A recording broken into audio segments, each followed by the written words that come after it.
Bismillahirrahmanirrahim. Assalamualaikum warahmatullahi wabarakatuh. Innal hamdalillah wa syukra lillah wa thanaa lillah la haula wa la quwwata illa billah. Thumma assalatu wassalamu ala asyrafil anbiya'i wal mursalin sayyidina wa maulana Muhammad sallallahu alaihi wasallam. Alhamdulillah, puji syukur kehadirat Allah Subhanahu wa taala. Pada petang hari ini ba'da salat maghrib kita dipertemukan oleh Allah Subhanahu wa taala untuk melanjutkan rutinitas pengajian kita. Dalam hal ini hari Senin malam Selasa seperti biasa, yaitu pengajian kitab fikih Imam Syafi'i. Dengan harapan mudah-mudahan Allah Subhanahu wa taala meridhai kita, menyayangi kita, merahmati kita, dan semoga apapun yang kita lakukan dalam bentuk ibadah, baik itu ibadah mahdhah ataupun ibadah muamalat atau sosial, mudah-mudahan sudah sesuai dengan ketentuan syariat Islam, yaitu Al-Quran dan Al-Kitab As-Sunnah Nabi Muhammad sallallahu alaihi wasallam. Amin. Allahumma amin ya rabbal alamin. Allahumma salli ala Sayyidina Muhammad wa ala ali Sayyidina Muhammad. Salawat serta salam atas junjungan Nabi besar Muhammad sallallahu alaihi wasallam. Kita selalu berharap mudah-mudahan hati kita selalu terpaut rasa cinta yang mendalam kepada baginda Rasul, dan juga sebaliknya mudah-mudahan baginda Rasul pun sangat mencintai kita walaupun jarak sudah memisahkan kita 14 abad yang silam.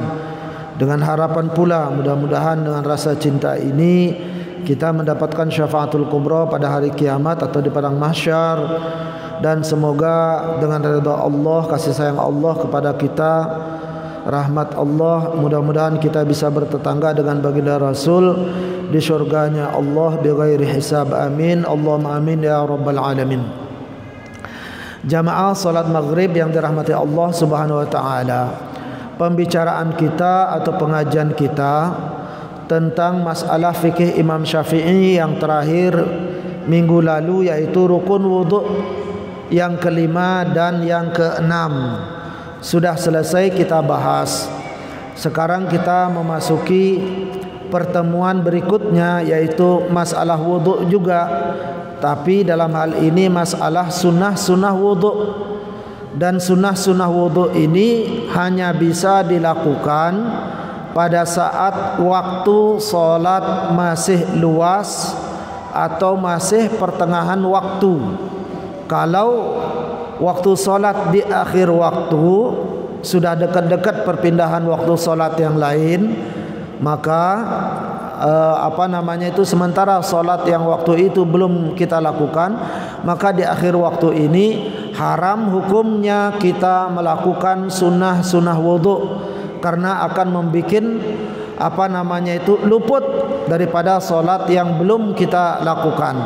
Kali lagi, maka sunnah-sunnah wudhu ini hanya bisa dilakukan di dua waktu.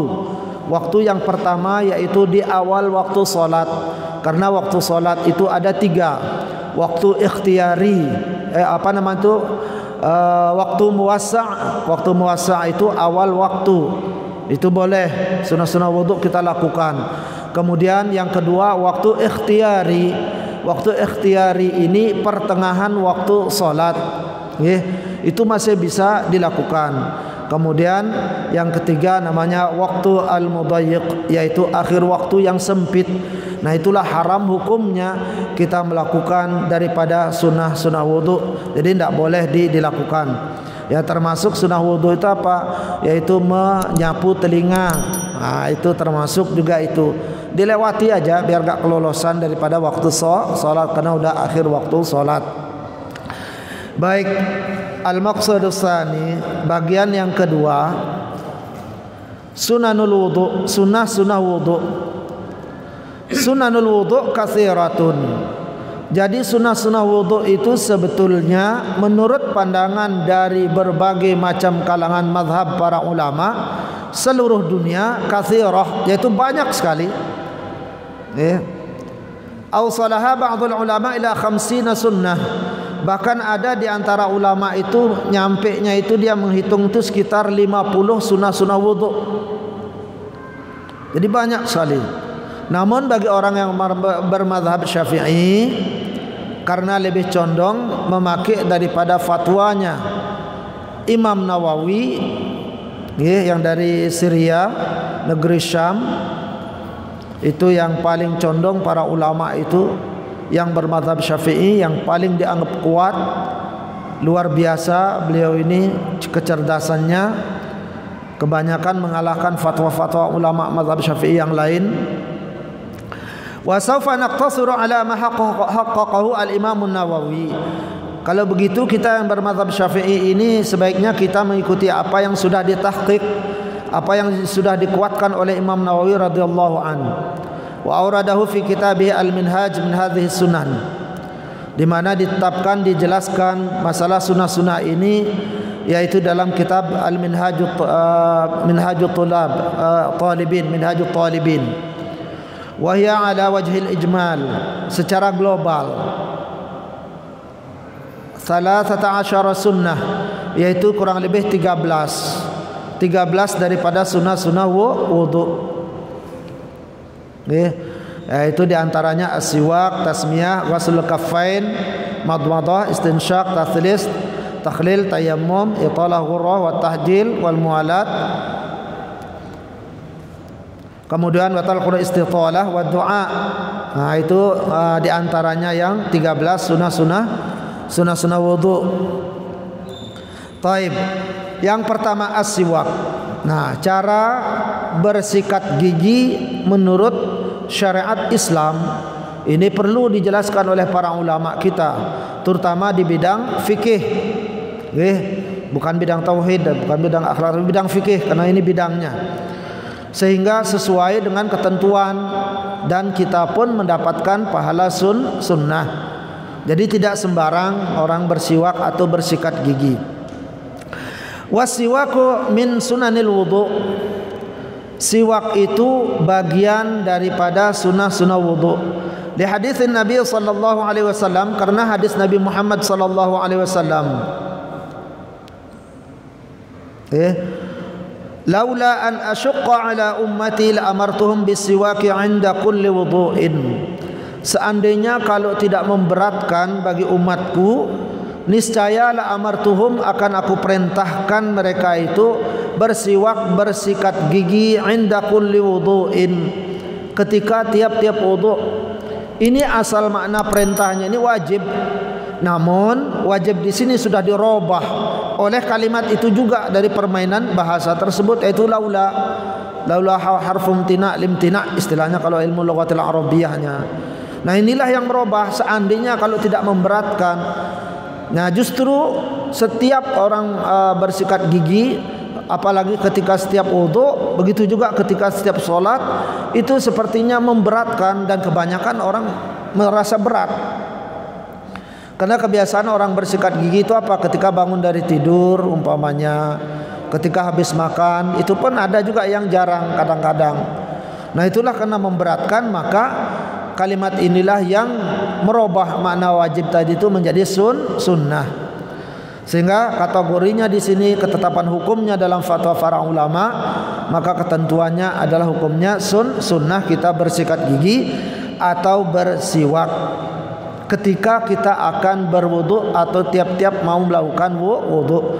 Jadi yang tidak merasa keberatan, monggo silahkan bersikat gigi ketika kita mau berwudu. Tapi bagi yang keberatan, ya enggak apa-apa, enggak masalah. Wa yundabu ayyakuna siwak ardan. Dan disunahkan ketika kita bersiwak atau bersikat gigi itu, yaitu aradan. Jadi maksud aradan itu apa? Ketika kita bersikat gigi itu tidak sembarang, disunahkan, dianjurkan itu naik turun. Kalau begini itu makruh hukumnya. Kenapa? Karena akan membuat gusi kita kena bersentuhan atau berlawanan, menimbulkan darah. Nah, itu kadang sakit, makanya itu diginiin. Yang kedua, disunahkan naik turun begitu. Itu apa? Jadi sisa-sisa di celah-celah itu bisa terangkat. bisa terhapus. Nah, ibarat kita nyapu pagar besi yang berderet kayak begitu, masa begini kita nyapunya pasti begini. Jadi biar rata dia bersihnya ke dalam. Yang bergerigi-gerigi itu. Nah, begitu juga dengan gigi kita. Lima rawahu Abu Dawud ani Nabi sallallahu alaihi wasallam, karena hadis yang diriwayatkan oleh Imam Abu Dawud dari Nabi sallallahu alaihi wasallam, idza staqtum fastaqu ardan, apabila Anda bersiwak atau bersikat gigi. Nah, ini umum, kapan saja, bangun tidur, habis makan, mau sholat, mau berwudu, maka caranya adalah fastaqu ardan. Maka seyogianya ketika bersiwak itu bersikat gigi itu yaitu naik turun begitu. Jadi biar bersih. Wal murad ardul asnan yaitu yang memanjang ke bawah, itu naik turun seperti itu gigi kita. Wali wurudin nas fil kaifiyah, karena adanya nas juga dalil fil kaifiyah mengenai cara daripada bersikat gigi. Wa huwa ayakuna ardan, maka seyogianya itu harus atas bawah. Faqad qariha ba'dul fuqaha anda istimali siwak ayakuna tulan, maka makruh. Nah, kan makruh jadi benar. Makruh hukumnya itu ketika memanjangkan begini. Nah, ini yang bahaya daripada gusi kita, bikin sakit gigi, khawatirnya nanti membengkak. Kama hakahu al-Imam Nawawi fi kitabih Ar-Raudhah, di mana dijelaskan dalam kitab Ar-Raudhah karangan Imam Nawawi juga menceritakan masalah seperti itu. Nah, itu akhirnya luka, itu gusi kita. Syukur-syukur tidak bekak. Selain berdarah, itu kadang-kadang bekak dia itu. Nah, itu sakitnya luar biasa, makanya itulah dimakruhkan. Wa hakahu anhu Jalaluddin Al-Mahalli fi syarhi 'ala al-Minhaj. Nah, begitu juga yang mengatakan bahwa Imam Nawawi menjelaskan masalah ini kitab Ar-Raudhah itu siapa yang bercerita, yaitu Imam Jalaluddin Al-Mahalli. Nah, seperti yang jelaskan, Imam Jalaluddin Al-Mahalli ini orang Mesir, dari Ghazul Mahallah. Memang banyak sekali para ulama pengarang kitab dari zaman dahulu kala itu dari Mesir, yaitu gara-gara Al-Azhar yang didirikan oleh cucu baginda Rasulullah sallallahu alaihi wasallam, universitas tertua di dunia. Beliau mensyarahkan, menerangkan kitab Minhajut Talibin karangan Imam Nawawi. Nah, kemudian dicek dalam kitab Raudhah yang lebih tinggi karangan Imam Nawawi, ternyata juga beliau menjelaskan masalah ini. Dianjurkan ketika bersikat gigi itu jangan sampai terlalu manjang begini. Jadi naik atas begitu saja. Li'anna al-istiyaka bit-tawli yahrujul litsah. Karena kalau bersikat gigi dengan cara dipanjangkan ke depan belakang begini, itu akan bisa membuat luka. Litsah itu adalah gusi kita yang di samping gigi itu.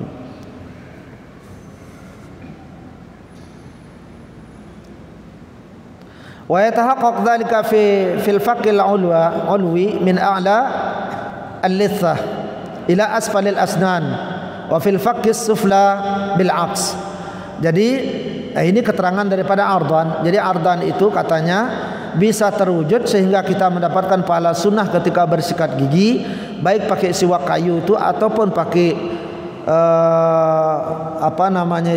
fursah, sikat gigi yang modern kayak sekarang itu mulai dari fakil ulwi, yaitu dari atas, di atas daripada gusi kita ini, terus ila asfalil asnan, sampai ke bawah, naik turun. Wa fil faqqis sufla, yang dari bawah, bil aksi, sebaliknya naik ke atas.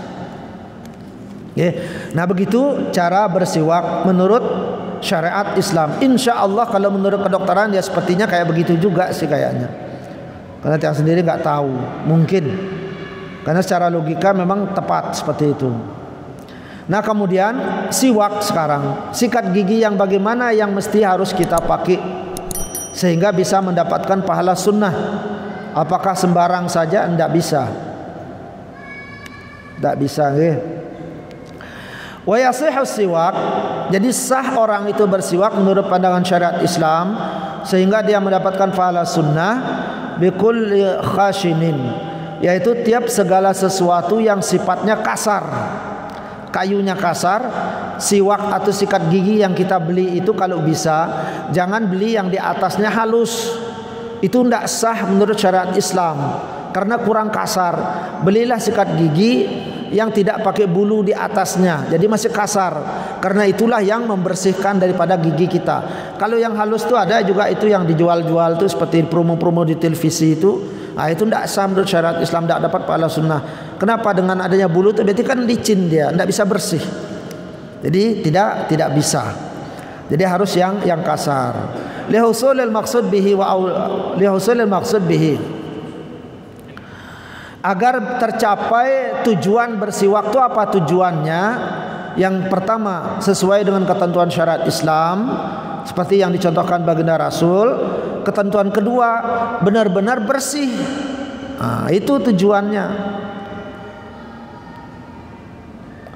Wa aula dzalik, yang paling bagus, yang paling afdal kalau mau bersiwak katanya haitsu al afdaliyah, paling afdal al araq, yaitu kayu arak. Kayu arak itu yang sering dibawa-bawa oleh orang-orang itu jamaah tabligh atau siapa Pak Ustadz itu sering begini. Nah itu wa huwa syajarun au nabat, itu adalah jenis kayu pohon atau tumbuhan. Itu menurut pandangan ulama kita. Tidak tahu mungkin kualitasnya gimana, hanya Allah yang tahu. Pasti ada sesuatu yang terkandung di sana.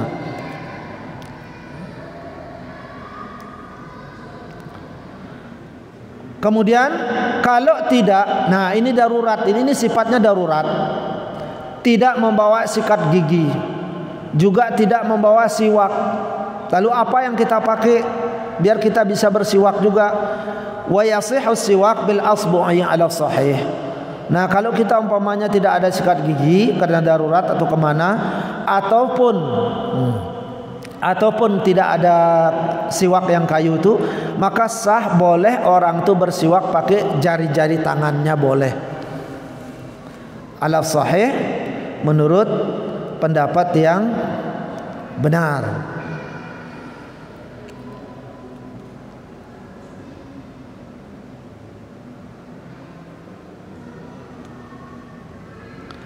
Lalu kemudian ini secara umum jari tangan.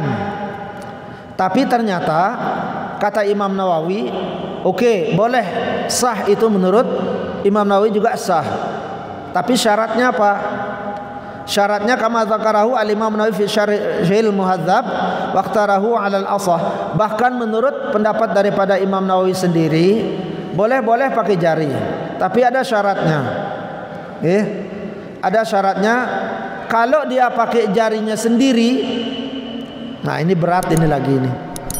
Kalau dia pakai jari tangannya sendiri, la yujzi fi sunnati siwak, enggak sah. Kalau dia pakai jarinya sendiri, jari tangannya. Nah ini fi sunnati siwak asbu nafsahu, pakai dia jari sendirinya. Walakin yakfi asbu ghairihi. Tapi yang boleh itu, yang sah itu, kalau ada orang pakai bersiwak atau bersikat gigi dengan memakai jari tangan, maka dia akan mendapatkan pahala sunnah dan sah hukumnya dia bersiwak atau bersikat gigi asal memakai jari tangan orang lain. Nah ini berat lagi nih. Dia malah keburu jijik kita nanti. Apalagi nanti tangan kita dipakai orang. Bahkan dikatakan begini. Nah, ini perlu digarisbawahi. Nanti kalau dengar pendapat yang lain itu sehingga kita bisa megang sendiri. Walidzalika, karena itulah Imam Nawawi memutuskan begini. Ternyata apa katanya dari keseluruhan ulama-ulama yang bermadhab, walidzalika kana siwak bi asbu'il ghair mujzi'an lis sunnah. Justru malah kesepakatan yang ada dari seluruh para ulama yang ada di dunia ini, khususnya mengenai siwak yang pakai jari tangan orang lain, mujzi'an lis sunnah, justru itu yang mendapatkan pahala sunnah. Pakai jari tangannya orang lain, justru itu malah yang dapat pahala sunnah. Bila khilaf, tanpa ada beda pendapat ini. Tidak ada pokoknya yang mengatakan Anda justru malah boleh kita pakai jalan. Nah, itu tidak ada fatwa begitu. Kalau ada fatwa begitu, karangan sendiri dah itu. Karangan sendiri. Sama dengan berwudu telanjang katanya enggak sah. Tidak ada ulama bilang enggak sah. Kalau ada yang bilang enggak sah itu dia sendiri yang punya fatwa, itu ngarang-ngarang. Karena udah jelas. Nah ini sama dengan ini juga. Kalau kita ada yang mengatakan umpamanya itu bersiwak, bersikat gigi itu boleh pakai tangan sendiri mendapatkan pahala sunnah, nah itu tidak ada, benar. Jadi tidak ada. In kanat hadhil asbu khasanatan, jika ini ada persyaratannya lagi, jika jari-jari jari tangan orang lain itu yang dipakai bersikat gigi itu tangannya kasar. Mohon maaf, berarti kalau kita bersikat gigi bagi yang pelajar tidak pernah kerja keras, kerja kasar, mohon maaf seperti nembok, angkat batu dan lain sebagainya, kerjaannya nulis saja di kantor aja, kerjaannya yang rapi-rapi begitu, itu tidak cocok, tidak bisa pakai tangannya itu, pinjam aja tangan tukang itu. Biasanya mohon maaf kan tukang kan kasar itu tangannya itu pun kalau mau. Kama dzakarahu al-Imam an-Nawawi fi kitabih Daqaiqul Minhaj. Begitu pula dijelaskan dalam kitab Daqaiqul Minhaj, punya lagi nama kitabnya Daqaiqul Minhaj, jelaskan bahwa dengan syarat itu jari-jari tangan orang itu adalah juga kasar. Kalau enggak kasar ya enggak bisa juga, tapi jangan khawatir, ini hanya masalah sunnah saja. Ya walaupun umpamanya itu tidak dapat pahala sunnah, yang penting bersih aja, pakai aja tangan sendiri ya nggak apa-apa. Tapi nggak dapat pahala sunnah ya nggak masalah. Ini kan masalah sunnah, bukan masalah dosa, bukan masalah wajib. Nah itulah masalah bersiwak, sunnah-sunnah wudu, bersiwak atau bersikat gigi.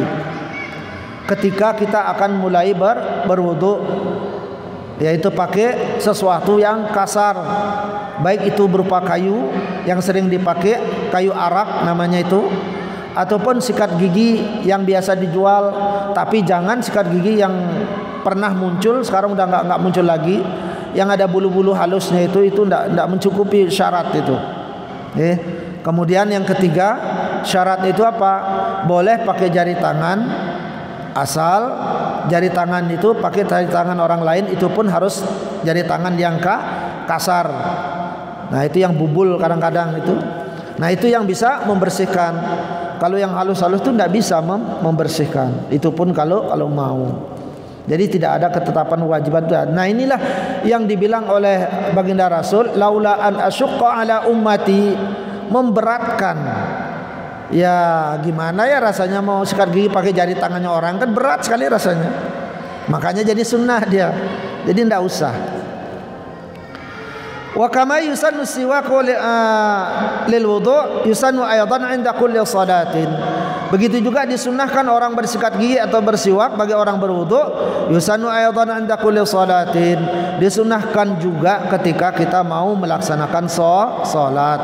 Di hadis Al-Bukhari, karena hadis daripada Imam Bukhari wa Muslim, dan juga diriwayatkan oleh Imam Muslim. Sama juga dalilnya, cuman akhirnya beda. Laula an asyqa ala ummati la amartuhum bisiwak 'inda kulli salatin. Kalau yang pertama itu 'inda kulli wudu'in. Nah sekarang 'inda kulli salatin.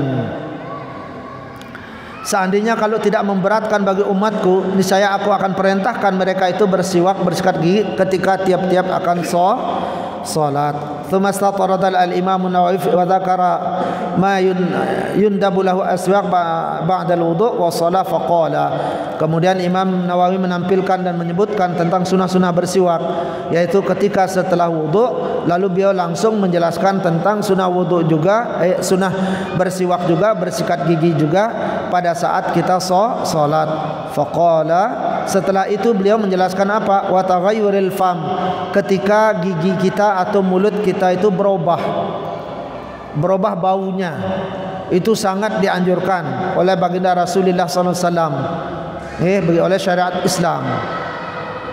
Wa dzalika li ayyi sababin min naumin aw ghairihi, itu disebabkan karena apa? Karena tidur ataupun karena makan, habis makan.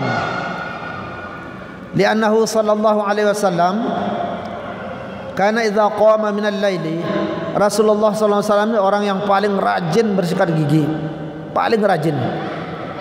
Tidak pernah kotor giginya beliau itu. Idza qama minal laili, apabila beliau itu malam, bangun di tengah malam, mau tahajud, mau salat, yushawwasu fahu bisiwak, beliau langsung menyikat gigi beliau itu dengan siwak, yaitu kayu arak. Jadi zaman dulu itu tidak ada sikat gigi kayak model zaman sekarang. Wali haditsin Nasa'i wa ghairihi, karena hadis Imam Nasa'i juga daripada yang lainnya daripada Imam Nasa'i, as-siwaku mutahhiratun lil fami wa mardatun lirabbi, bersiwak, bersikat gigi itu adalah membersihkan daripada mulut kita sehingga kita terhindar dari penyakit gigi atau sakit gigi. Mardatun lirabb, kemudian Allah pun redha, jadi redha kepada kita. Wa istahabbu lis-siwak, wa istahabbu siwak fi thalathati ahwal, kemudian disunahkan bersiwak atau bersikat gigi itu pada 3 keadaan, pada 3 kondisi. Itu sangat dianjurkan, disunahkan. Dari kesimpulan dalil-dalil yang dikumpulkan oleh para ulama, maka didapati waktu bersiwak itu disunahkan pada saat bagaimana? Pada saat 3 kondisi. Ahaduha, yang pertama, indal qiyam lis shalah, yaitu ketika kita mau melaksanakan salat. Di hadis Aisyah radhiyallahu anha anna Nabi sallallahu alaihi wasallam qala, jadi Rasulullah sallallahu alaihi wasallam bersabda, salatun bisiwakin khairun min sab'ina bighairi siwak, orang yang salatnya dengan bersiwak terlebih dahulu atau bersikat gigi terlebih dahulu, khairun, lebih bagus, min sab'ina, daripada 70 kali salat bighairi siwakin, tanpa bersikat gigi. Jadi itu ketika kita mau salat. Wasan, yang kedua,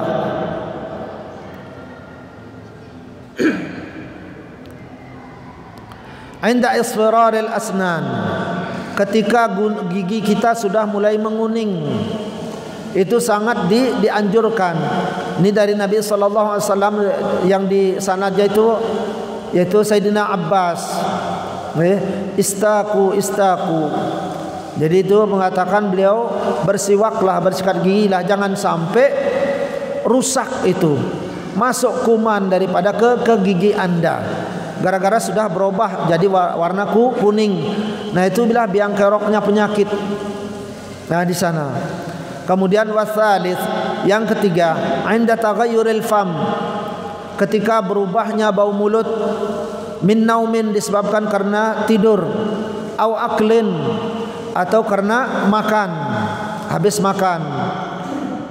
Malahan tambahannya 1 mestinya, apa? Ketika kita tidak makan. Nah ini karena ketika tidak makan bukan karena puasa, lama enggak makan, itu bisa merubah bau mulut kita. Makanya orang berpuasa itu karena dia tidak makan juga berubah bau mulutnya. Dan ini pun disunahkan dia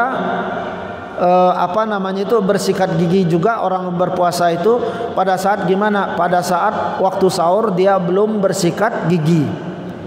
Itu sampai siang masih tetap disunahkan bagi orang yang berpuasa, karena dia belum bersikat gigi pada saat setelah selesai makan sahur. Li hadis Aisyah radhiyallahu anha qalat, karena hadis Sayyidina Aisyah radhiyallahu anha qalat, jadi beliau berkata, kana Nabi sallallahu alaihi wasallam, Rasulullah sallallahu alaihi wasallam bersabda, Rasulullah sallallahu alaihi wasallam itu melaksanakan, bukan bersabda, mempraktikkan, idza qama, apabila Rasulullah itu baru bangun minan naumi, dari tidur. Ini yang dilihat oleh istri beliau yang tercinta Sayyidah Aisyah. Apa beliau bangun daripada tidur, syawwasafahu, beliau itu pasti langsung menyikat giginya. Nah ini bagi Rasulullah, perbuatan Rasulullah yang diceritakan oleh Sayyidah Aisyah, ulamanya ahli fikih di zaman sahabat. yaitu Sayyidah Aisyah. Ulamanya ahli hadis di zaman sahabat siapa? Yaitu Abu Hurairah. Ulamanya ahli tauhid di zaman sahabat siapa? Abu Musa al-Ash'ari, Ahlus Sunnah wal Jamaah. Nah, itu yang sampai sekarang mayoritas tauhidnya di dunia kaum muslimin itu adalah Ahlus Sunnah wal Jamaah, yaitu Abu Musa al-Ash'ari. Itu sahabat. Ya. Setelah hilang Rasulullah, muncul sahabat, barulah berubah akidah tauhid itu. Ada yang Khawarij, ada yang Mu'tazilah, ada yang radikal dan lain sebagainya sampai sekarang. Gara-gara masalah politik. Nah, itu udah lewat dijelasin itu. Kemudian wala yukrahu siwaku illa lis-shaim. Tidaklah makruh hukumnya bersikat gigi itu kecuali bagi orang yang berpuasa. Kapan bagi orang yang berpuasa itu makruh apa? Tidak dimakruhkan, berarti disunnahkan. Mohon maaf tadi yang enggak salah menjelaskan. Tidak dimakruhkan bersiwak artinya apa? Tetap disunnahkan bersiwak bagi orang yang berpuasa. Karena selama ini yang kita dengar kan makruh orang yang berpuasa bersiwak. Sebenarnya tidak. Justru malah disunahkan orang berpuasa itu bersiwak sebelum tergelincir matahari, sebelum masuk waktu zuhur. Kalau sudah tergelincir atau masuk waktu zuhur, maka mulai dari sanalah orang berpuasa itu dimakruhkan menyikat gigi lagi. Ini bagi orang yang berpuasa, waktu makan sahur dia sudah bersikat gigi. Dia sudah bersikat gigi. Waktu paginya tetap disunahkan juga terus sampai masuk waktu zuhur. Ketika sudah masuk waktu zuhur, maka makruh dia sudah bersikat gigi di sini. Nah, bagi orang yang tidak bersikat gigi selepas makan sahur, itu tetap disunahkan dia bersikat gigi sampai sore. Kalau paginya dia belum bersikat gigi, pas habis zuhur baru dia ingat, atau mungkin baru ada yang ketembak dengan bau mulutnya, baru dia sadar, oh ya tadi belum sikat. Nah, pas sudah sore menjelang maghrib baru dia ingat, silahkan sikat gigi, tidak makruh. Nah, bagi orang berpuasa yang standar itu disunahkan bersikat gigi itu mulai dari setelah makan sahur terus sampai pagi, sampai menjelang waktu zuhur.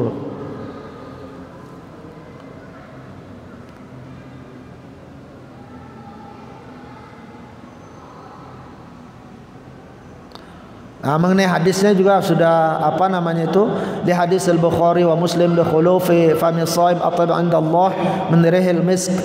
Jadi baunya dari mulut orang berpuasa. Nah, ini dia bau mulutnya itu disebabkan bukan karena bangun tidur, juga bukan karena semata-mata bangun tidur, juga bukan karena semata-mata daripada makanan, tidak, tapi karena nahan lapar. Itulah terjadi perubahan karena kering, jadi tidak minum. Yaitu disebabkan li khulufi fami shaim, karena bau mulut daripada orang berpuasa. Wal murad bil khuluf, yang dimaksud dengan bau mulut itu kapan? Ba'da zawal, setelah tergelincirnya matahari. Nah, itu setelah masuk waktu zuhur. Nah, itulah barulah di sana dimakruhkan orang berpuasa itu bersikat gigi. Tapi sebelum masuk waktu zuhur masih dianjurkan, disunahkan. Walam yukrah qabla zawal, dan tidak makruh bagi orang berpuasa sebelum masuk waktu zuhur. Nah, seperti yang sebutkan tadi itu. Nah, itu tidak dimakruhkan, jadi masih tetap disunahkan. Li'anna al-khuluf al-mawjud bil fami 'inda dhalika min athar at-ta'am ghaliban wa hadha yudabu izalatuhu. Karena bau mulut yang terdapat pada pagi hari habis sahur dan seterusnya sampai menjelang zuhur itu disebabkan karena athar at-ta'am, disebabkan karena bekas-bekas daripada makanan. Biasanya masih ada nyantol-nyantol dikit, jadi bau-bau rendang, bau-bau ikan, bau-bau sayur itu masih Kadang walaupun udah sikat gigi, kadang masih saja.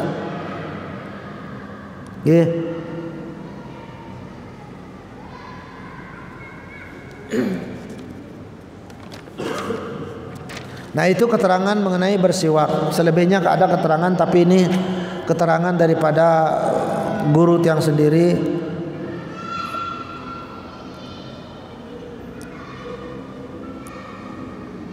Dr. Profesor Al-Ustaz Dr. Nasr Farid Muhammad Wasil. Jadi profesor waktu semester tingkat 2. Jadi beliau lah yang mengarang. Tidak tahu apakah beliau masih hidup sekarang, wallahu alam.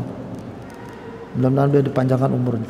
Kemudian daripada sunnah wudu yang kedua, at-tasmiyah, yaitu membaca basmalah. Ini akan kita lanjutkan pertemuan minggu yang akan datang. Karena keterangannya terlalu banyak, jadi satu aja cukup dulu. Jadi tentang masalah bersikat gigi aja dulu dipraktekkan di rumah, biar tidak rugi kita sikat gigi. Tiap mandi sikat gigi, tiap mandi sikat gigi, atau nggak dapat pahala. Nah, gimana caranya dapat pahala sunnah? Baik mau sholat, baik ketika umpamanya mau wudu, ataupun tidak sholat, ataupun tidak wudu, baru bangun tidur atau habis makan. Gimana caranya? Ya seperti yang baru dijelaskan oleh ulama kita al-ajilla yang rahimahullah, yang alim itu. Itulah yang kita kaji, yang kita bahas bersama barusan yang sudah tiang bacakan. Nah, begitulah ketentuan menurut pandangan syariat Islam tentang tata cara bersikat gigi agar mendapatkan pahala sunnah, mendapatkan kebersihan. Gigi kita juga sehat, bersih, tidak luka. Kalau sembarang nanti luka. Main gosok-gosok begitu saja nanti luka. Itu makruh hukumnya karena bisa membahayakan. Mungkin kalau ada yang mau dicurhatkan atau di-sharing, monggo silakan. Boleh ditanyakan. Kalau tiang bisa jawab, insyaallah akan tiang jawab. Kalau enggak, ya mohon maaf. Apa alasannya kok harus pakai tangan tetangga, enggak pakai tangan sendiri? Wallahu alam bisawab. Ini alasannya itu, hikmahnya apa, yang sendiri itu sebenarnya tidak tahu. Itu pun pakai jari tangan itu harus pakai jari tangan kasar. Oh ya, mohon maaf, ada keterangan kalau tidak salah, mudah-mudahan tidak salah, itu boleh juga. Ada keterangan di kitab ulama yang lain kurang lebih, itu boleh juga memakai tangan sendiri asal tangan kita itu juga kasar. Nah, ini asal tangan kita juga kasar. Ada keterangan itu. Cuman ini masalahnya sekarang, Imam Nawawi sudah memutuskan dari semua. Berarti kan tadi menurut pendapat yang sahih kan gitu kan. Nah, berarti pendapat yang asah itu justru malah menurut Imam Nawawi itu harus pakai tangan orang lain, dan tangan orang lain ini harus juga kasar. Berarti kalau menurut pendapat yang sahih benar juga boleh dipakai. Berarti boleh pakai tangan sendiri dengan syarat tangan kita juga kasar. Nah, sementara kalau zaman sekarang tangan kita kan kebanyakan halus, kecuali yang masih jadi pekerja kasar, seperti angkat barang-barang berat, angkat batu, atau pertukangan, gergaji, bawa pisau dan lain sebagainya. Dan mengenai daripada hikmahnya itu, kenapa mesti kita memakai tangan orang lain? Padahal ini kan tangan orang lain ini kan menjijikkan bagi kita. Jujur yang sendiri tidak bisa jawab apa hikmah yang terkandung. Padahal menurut logika itu lebih masuk akal kita pakai tangan sendiri. Itu pun kalau kasar. Kalau nggak kasar ya percuma juga. Nah, bahkan begini juga ada keterangan. Ini sebagai tambahan saja. Kalau mau pakai tangan sendiri, silakan. Dan tangan kita halus. Caranya gimana? Biar bisa kita dapat pahala sunnah. Pakai kain yang kasar, dilipat, itulah dipakai. Nah, kain kasar. Nah, kain kasar. Ya contohnya ini sarung kita kan kasar, ini tidak halus. Yang harganya murah meriah ini. Tapi kalau kasar, kain sarung yang harganya mahal biasanya halus sih dia. Yang model sarung yang sendiri ini kan harga murah meriah, ya pasti kasar. Nah ketika mau wudhu di depan, langsung aja itu sarungnya, ujung sarung tuh pakai begini kalau mau. Tinggal dibejak aja selesai, tidak masalah. Bisa, kenapa enggak solusinya? Nah gitu, itu solusinya. Nah mengenai tangan sendiri itu ada solusinya, tapi ini fatwa Imam Nawawi pakai tangan orang lain, ya. Tapi ini mana-mana dipakai seperti yang sudah Tiang jelaskan. Mau pakai pendapat yang sahih, yang benar, atau memakai pendapat yang lebih asah, lebih benar. Karena keterangan tadi itu kan jangan pakai. Imam Nawawi mengatakan tidak boleh pakai tangan orang lain, malah beliau mengatakan begitu kecuali kalau dia kasar. Nah itu ada syaratnya. Itulah yang paling benar. Nah pakai aja yang benar, boleh dipakai fatwa itu tidak apa-apa. Nah solusi terbaik itu ya begitu aja caranya. Kita sering pakai sarung, sarung kita harga murah meriah.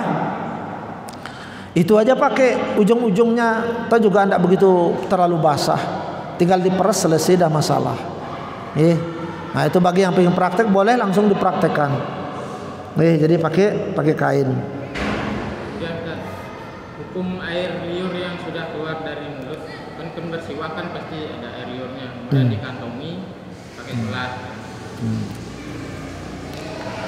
Itu hukumnya najis karena menjijikkan. Barang yang najis itu hukumnya haram. Segala sesuatu yang sudah keluar, apabila segala sesuatu yang menjijikkan itu adalah najis. Itu kaidah umumnya. Ya termasuk air liur kita. Air liur kita itu bisa ditelan ketika dia masih di dalam.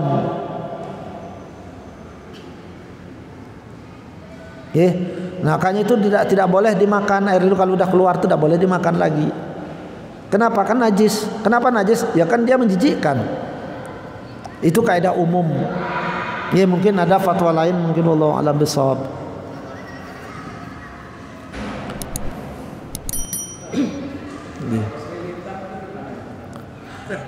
Kalau selilitan, maksudnya selilit diapain selilitannya?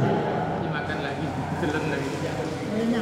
Oh, selilitan yang ada di dalam itu makruh hukumnya kita memakan dia lagi. Tapi tidak haram. Makruh. Nah itu boleh cuman makruh, kurang bagus. Kenapa? Apalagi umpamanya daging jujur aja terus terang, ketika dia nyantol kan kita bersihin. Nah ketika kita makan biasanya kita agak-agak jijik, tapi tidak jijik, kan begitu. Banyak orang agak-agak jijik dimakannya agak-agak jijik, makanya itu makruh, kurang bagus. Tapi nah ini, kalau ada orang makan hasil selilitannya dia, lalu dia menjijikkan dan membuat dia muntah, haram sudah. Tidak boleh. Karena udah najis sudah itu hukumnya. Yang tidak boleh itu, yang haram itu ketika selilitan kita jatuh kita ambil lagi. Itu mutlak dah haram karena bikin orang muntah, menjijikkan. Itu insya Allah nanti akan dibahas juga di masalah najis. Ada bab najis jadi kurang lebih habis masalah wudhu kurang lebih. Itu panjang itu penjelasannya. Sampai mengenai kacang, ketika kita makan kacang pas keluar kan masih utuh. Ya kan? Ada yang masih utuh kan? Kacang goreng atau kacang apa, kacang komak yang katos kan tidak bisa dilindas itu sama perut, mesin perut. Keluar itu pagi-pagi itu kan masih utuh. Boleh apa enggak makan? Dimakan lagi itu. Nah, itu ada ketentuan hukumnya nanti itu. Ya, itu nanti. Makanya dulu waktu bicara masalah najis itu pengajian ibu-ibu muhajirin dulu tuh wek semua dia itu. Soalnya kan ada juga fatwa mengatakan itu boleh dimakan asal dicuci dulu, dicuci dibersihkan, setelah itu digoreng, mungkin digoreng dimakan lagi itu kalau. Nah itu nanti insyaallah karena sudah isya maka kita tutup aja, mudah-mudahan Allah memaafkan kesalahan kita kalau ada kekeliruan, terutama yang sendiri pribadi karena manusia pelupa.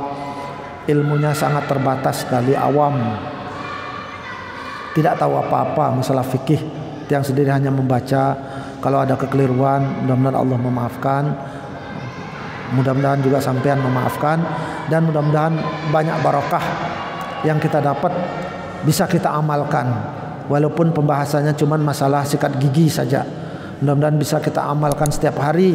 Hitung-hitung menambah pahala, menambah amal kita di akhirat nanti. Amin. Allahumma amin ya rabbal alamin. A'udzubillahi minasyaitonir rajim. Bismillahirrahmanirrahim. Allahumma salli ala sayyidina Muhammad wa ala ali sayyidina Muhammad walhamdulillahi rabbil alamin. Alhamdulillahi rabbil alamin hamdan syakirin hamdan na'imin hamdan yuafi ni'amahu wa yukafi'u mazidah. Ya Rabbana lakal hamdu kama yanbaghi li jalali wajhika wa 'azimi sultanika ya karim. Wa sallim waradallahu ta'ala an sadatina ashabi sayyidina Rasulillah ta'ala ajmain. اللهم اغفر لنا ذنوبنا ولوالدينا وارحمهم كما ربونا صغارا ولمشايخنا ولأساتذتنا ولجميع المسلمين والمسلمات والمؤمنين والمؤمنات الأحياء منهم والأموات وتابع بيننا وبينهم بالخيرات رب اغفر وارحم أنت خير الراحمين ولا حول ولا قوة إلا بالله العلي العظيم. اللهم علمنا ما ينفعنا بما علمتنا. اللهم إنا نسألك علما نافعا ورزقا طيبا كثيرا وعملا متقبلا. ربنا آتنا في الدنيا حسنة وفي الآخرة حسنة وقنا عذاب النار وقنا عذاب النار وقنا عذاب النار. وصلى الله على خير خلقه سيدنا محمد وعلى آله وصحبه وسلم. سبحان ربك رب العزة عما يصفون وسلام على المرسلين والحمد لله رب العالمين. ثم السلام عليكم ورحمة الله وبركاته. قد كفاني علم ربي من سؤالي واختياري فدعائي وابتهالي شاهد لي بافتقاري.